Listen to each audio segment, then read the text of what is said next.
Welcome, UCL fans, to our Season 2 Week 6 preview for the United Championship League. I'm your host, Nintendo Fanatic 64. We're here to take a look at all the matches that are taking place starting tomorrow, August 20th. So if you do enjoy this video, I hope you leave it a thumbs up. Don't forget, let me know down below in the comment section what teams you're rooting for, as well as what matchups you're looking forward to most. And don't forget to follow the UCL on Twitter, as well as try to follow me. I'm trying to become more of an official, I don't know what you call this, news correspondent, report, whatever, for the UCL, and any help I can get would be greatly appreciated for it. So, before we actually get up into the matchups, there was a trade that happened this last week, which I'll pull up now. We had the Long Island Reggie Rockies trade away Golbat to the South Beach Slow Kings for the Toki. Definitely was an interesting trade-in, as of course both Pokemon are Eviolite users for it. South Beach Slow Kings originally drafted Togetic in Season 1 as well, so definitely was interesting to see them actually part ways with this time on it. And with it, kind of, takes away a fairy typing on their team, which of course fairies can be pretty decent. But of course, he hasn't really been playing with it. The coach, David, aka Sensational GP, hasn't had the best of luck using it this season, so hopefully we'll have better luck with Golbat. Golbat has been doing decently for the Long Island Reggie Rockies, so it's kind of interesting to see them traded away. Not saying it's got like a lot of kills or whatever this season, but has definitely been putting in work for them. So it'll be interesting to see how well it actually runs in the upcoming weeks. So let's go ahead and let's start taking a look at the matchups. We have in the first match we have Durham Druddigons taking on the Pittsburgh Pichus. Both really good teams. Of course, obviously both have 4-1. The coach from the Durham Druddigons, Leo, aka 6 Foot Hacks, has been done really well. He actually defeated the number one ranked team last week with the the Real Marill. Was a very shocking thing. It could have been just due to the timing that they were both available, because of course Miguel, coach of the Real Marill, said that he was playing poorly due to it being at 1 o'clock in the morning. His time for it, the Durham Druddigons. I'm not trying to take anything away from them. Definitely had a good plan going into it, and of course they're usually known for having bulkier mons. Pittsburgh Pichus, of course, only 4-1 as well. Only loss coming to the Tucson Terrakions this season. The Pittsburgh Pichus, of course, have done really well this season. Not to take away anything from them from last season on it. As of course, the Pittsburgh Pichus in Season 1 went 9-6. Durham Druddigons went 6-9, but they also had to forfeit the last 5 or 6 weeks of the season, so they were unable to actually finish it off. Otherwise, they probably could have had a better record as well. Pittsburgh Pichus coach Num Nexus, of course, a really good battler, and a lot of other teams usually go to him for team building advice and things like that for it. So it'll be interesting to see how well he actually does this week against the Durham Druddigons. As far as who will possibly win, it's too close to call, but I wish both teams the best of luck in their matchups tomorrow. Moving on to our second match preview, we have the Bristol City Blazekins, who are 2-3, taking on the Philadelphia Alligators, who are 1-4. Again, another kind of interesting match, as both coaches, Game Boy Luke from the Bristol City Blazekins, PK Sparks from the Philadelphia Alligators, are not really big competitive battlers. They're just here having fun with it, playing with their friends, everything else. Definitely, interesting as far as the team dynamics go. Of course, we know the Gators do not have any Megas on their team and could be suffering because of that. 2 weeks ago they were very saddened at the end of the match, but actually got their first win last week against the Toronto Toki. Bristol City has been kind of on an interesting flip-flop of events where they've won 1 week and then, or they would lose the first week and then won the following week, and so if that trend actually continues, they are set to actually win this week. But that's not to count anything out against the Philadelphia Alligators. Again, kind of a close call to matchup, considering they're not both they're not, I don't want to say great battlers, but they're not known for doing competitive battles. But I probably would give slight edge to the Bristol City Blazekins because, of course, they had a stunning upset victory 2 weeks ago against the St. Louis Rampardos, one of the big teams from Season 1. So best of luck to both coaches in their matchup for tomorrow. Moving on to our third matchup, we have the St. Louis Rampardos, who have 2-3, going up against the Newcastle Nido Kings, who are also 2-3. Definitely a very interesting matchup for this one, as both teams last season were like at the top of the rankings. If you haven't seen it, you can go back and check out my Week 15 review from Season 1, knowing that both teams were actually St. Louis Rampardos #1. They went 14-1 in the season. Newcastle Nido Kings went 12-3, but had the highest differential of all the other teams with a 2-3 record on there. Excuse me. All right. Definitely going to be interesting. Both teams on a bit of a losing streak right now as well, as the St. Louis Rampardos have lost the last 3 straight matches. I believe Newcastle Nido Kings have also lost the last 3 straight matches as well. So both teams hopefully going to use this as their comeback to try and get their way back up into the rankings for it. Putting it on paper, it's really hard to call which one is going to actually win for this. Coach of the St. Louis Rampardos, Dan, aka A-Drive, is a really great battler, so I would definitely want to put the favor in his hands for it, but I don't want to take anything away from the Newcastle Nido Kings coach, which is Patters, who's also done really well for his team. He's just had some, bad plays, and the teams he have lost against usually are just, done really well as well, have a really good draft, but this will definitely be the start of one of these two teams' comebacks, I believe, for it. Best of luck to both coaches in their matchup tomorrow. Again, I would probably give a slight edge to the Rampardos, but after like last week, they also had a 6-0 sweep loss to them. Not something that was expected from them, but we'll just have to wait and see what happens. But like I said, best of luck to both coaches. Moving on to our 4th match, we have the Marill, who are 4-1, taking on the Long Island Reggie Rockies, who are 1-4.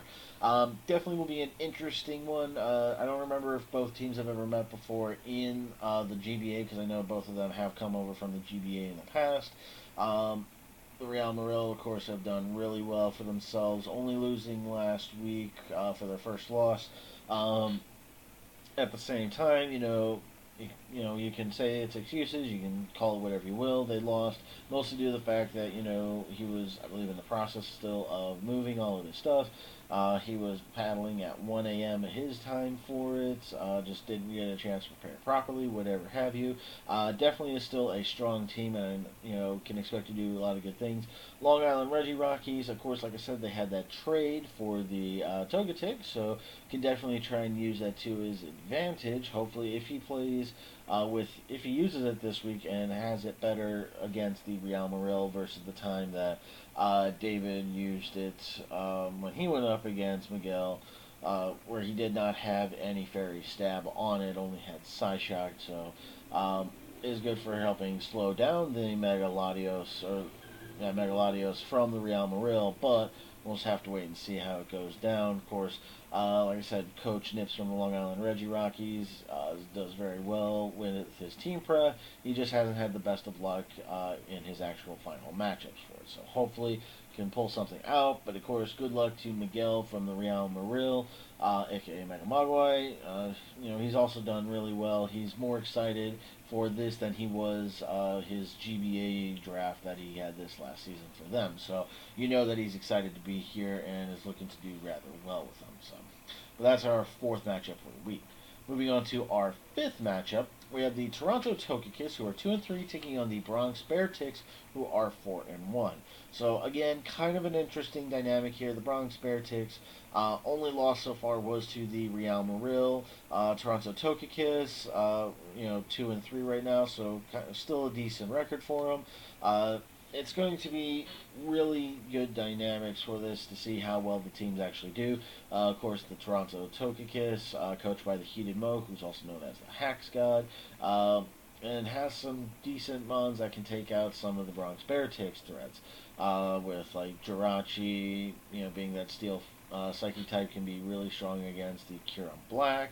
And he's just, but he has to worry about some of the other threats. Manaphy, Reuniclus is probably the biggest threat on the Bronx Sparetix side because it has just been so outstanding this season. It's gotten MVP on multiple occasions and has had a lot of knockouts, even for being more of a defensive wall sometimes for it. So, slight edge probably would go to the Bronx Sparetix just due to the battling experience of Joey Pokey MD, coach of the Bronx Sparetix, over the heated Mo from the Toronto Toki Kiss, but you never know if the Hax God comes out to play. Then this match could go either way with it. But I'm sure, everyone, the Bronx Sparetix will know a way to counteract the tax on it. So just have to wait and see. But best of luck to both coaches. Moving on to our sixth match, we have the Grand Canyon Greninjas taking on the Tucson Terrakions. The 1-4 Grand Canyon Greninjas surprisingly not doing so well early on in the season. Of course, like it's shocking how they haven't done so well when they have Mega Charizard X, who was definitely can put in a lot of work. Of course, don't forget Mega Charizard X did get, I think it was like a 5-0 or 6-0 sweep on their time that they actually did get a win. So it's kind of shocking to see that it did not actually, has not been coming out in full force, showing it off. Of course, going up against the Tucson Terrakions, coached by the King Nappy. Definitely will be an interesting one. Nappy, of course, only losing to the St. Louis Rampardos in week 1 so far, and has been on a 4-game winning streak as of late. And of course, the Grand Canyon Greninjas coach, Twit, is he can do pretty good. He's been having a lot of fun with it. Still hasn't brought that team captain to Dene, but nobody's expecting him to really bring that as well this season. It'll be a good matchup, to say the least. I want to see the Grand Canyon Greninjas do well, just because they do have that Mega Charizard X. But Tucson Terrakions have been putting a lot of work, and of course their team captain, Titania the Gardevoir, or Mega Gardevoir, can be a really good counter for the Mega Charizard X from Grand Canyon Greninjas. So definitely will be a good matchup. Slight favor probably would go to the Tucson Terrakions just due to a little bit better Wi-Fi battling experience over the Grand Canyon Greninjas. Still going to be a good match. Moving on to our seventh match, we have the Tulsa Town Flames and the South Beach Slow Kings. Of course, both teams are 1-4 right now, trying to get their second win for the season. Tulsa Town Flames, coached by Kristen, aka Cuddle of Death, should be doing pretty well this week. The South Beach Slow Kings, of course, just got their first win last week, so I don't know. This one is going to be a really hard one to actually call. I would probably say maybe the Tulsa Town. Well, no, I'm going to probably give this the slight edge to the South Beach Slow Kings. Has a lot of scarier threats on his side of the field for it versus the Tulsa Town Flames. Not saying that they don't have any scary threats, but they kind of counter each other pretty well for it. Because think about it. On the Tulsa Town Flames, their number 1 draft pick was Volcania. Number 1 pick from the South Beach Slow Kings was, of course, Landorus T. And they both kind of counter each other good. You can get an Earthquake from Landorus, which will do massive damage to Volcania, but Volcania can, of course, with its, I can't remember the name of it, Steam Eruption, would be super effective against it, and there's a good chance it would probably Oko it, barring any, Focus Sash or anything like that, as far as I can tell. I haven't looked at calcs or anything, but definitely will be a good one. They will kind of counter each other well, so good luck to both Kristen and David from the South Beach Slow Kings in their matchup this weekend. So after that, this kind of brings us to our hype match of the week. The hype match, this was really hard to call what the hype match was going to be. I almost went with what our first match was because they're, of course, the only two teams that are still 4-1 going against each other. But I decided to kind of give it to some of the more surprise candidates so far in this season. So the hype match, if you couldn't tell by now from all the teams' process of elimination, whatever, we have the Carolina Keldeos at 4-1 taking on the Manchester Magnazones, who are 3-2. Reason I chose this one as the hype match, both teams are doing exceptionally well compared to their Season 1 teams. In Season 1, the Manchester Magnazones, of course, did not get a single win, lost all 15 weeks. Carolina Keldeos weren't much better. I had them ranked 12th overall in the end with a 6-9 record for them. But now both teams are doing really well. Of course, the Manchester Magnazones are 3-2. Carolina Keldeos slightly better at 4-1. Manchester Magnazones, though, last two, if anything, all three of the wins. Now, first one came from internet disconnecting and unable to get connected back online from David. But even if the internet hadn't gone out, I'm pretty sure he would have secured the win.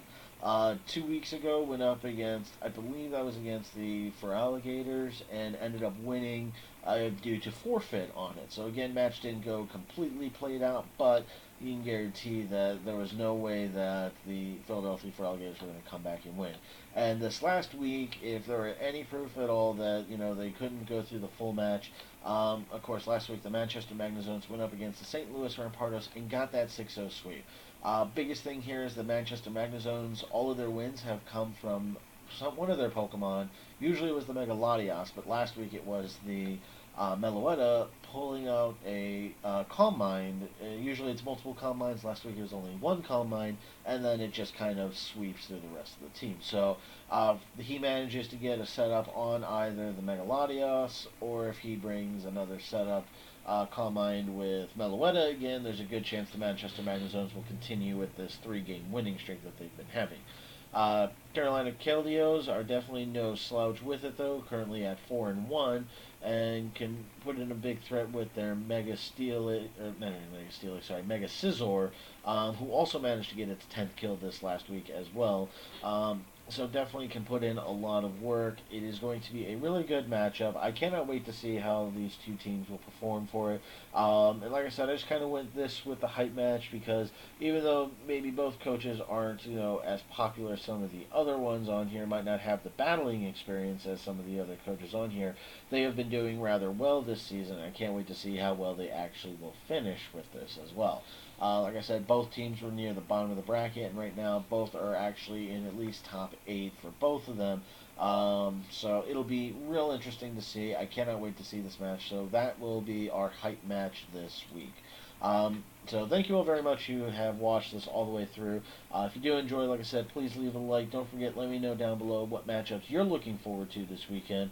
And don't forget to subscribe, where I will be having my review and rankings next Tuesday. And then, of course, I will be doing preview videos every Friday. This one's going up a little bit later than I normally release these, but I just haven't had the time to sit down and record it. And I do plan on trying, if I can find, some appropriate time off, to actually record my, top 5 moments. I'm probably going to end up doing, a giant, week-long worth of things where I'll just have, a top 5 moments from all the different weeks that I've missed so far on it. I've been keeping track of them in my notebook that I've been watching all the matches with up for it, so I have some good ones for the top 5. It's just trying to sit down to record it. That's a series I wanted to try and start. I just haven't been able to actually sit down and dedicate time to it. I don't think it would be as good as the rest of these are because I can't get, video clips or anything like that from the other coaches. I don't want to get in any trouble with them since obviously I'm not, like I said at the beginning, I'm not affiliated with the UCL. But again, if you do enjoy these and want this to become more of an official thing, I always encourage people, tweet at the UCL official, try and be get them to know my attention. There's also a UCL Reddit now. I'm not on Reddit, so I don't really know a whole lot about that. Maybe it's something I'll join later on for it, but we'll just have to wait and see how things go. But thank you all very much again for watching. You have yourselves a good day. Take care and goodbye.